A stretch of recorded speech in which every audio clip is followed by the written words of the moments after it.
នៃអង្គការដើម្បីវប្បធម៌វិទ្យាសាស្ត្រនិងអប់រំរបស់អង្គការសហប្រជាជាតិ UNESCO បានសម្រេចចុះតំបន់ប្រាសាទសម្បូរព្រៃគុក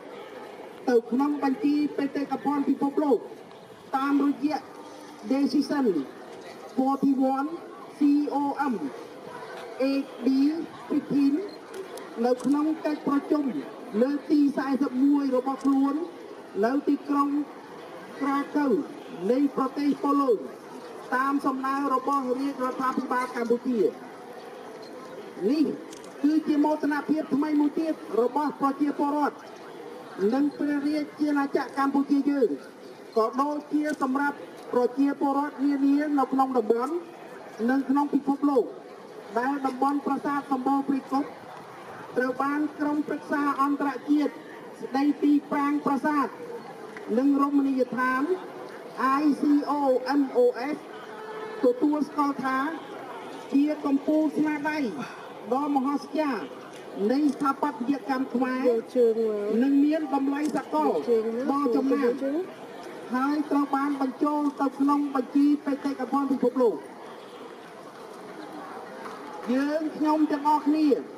ជាថ្នាក់ដឹកនាំមន្ត្រីរាជការសាស្ត្រាចារ្យបុគ្គលិកសិក្ខាកាម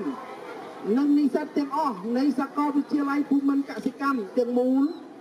សូមសម្ដែងនៅការគ្រប់គ្រងយ៉ាងពេញទំហឹងនិងឥតងាករេចំពោះការខិតខំប្រឹងប្រែងទាំងអស់របស់រាជរដ្ឋាភិបាលកម្ពុជា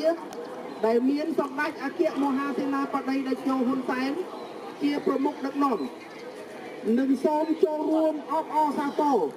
ចំពោះព្រឹត្តិការណ៍ជាប្រវត្តិសាស្ត្រក្នុងការដាក់តំបន់ប្រាសាទសម្បូរព្រៃគុកចូលក្នុងបញ្ជីបេតិកភណ្ឌពិភពលោកនាពេលនេះយ៉ាងស្មោះស្ម័គ្របំផុតនិងអស់ពីដួងចិត្តនៃយើងទាំងអស់គ្នានិងសូមបញ្ញាខិតខំកសាងការពារនិងថែរក្សាគ្រឿងវប្បធម៌ជាតិគេតំណែងដូនតារបស់យើងឲ្យបានគង់វង្សស្ថិតស្ថេរ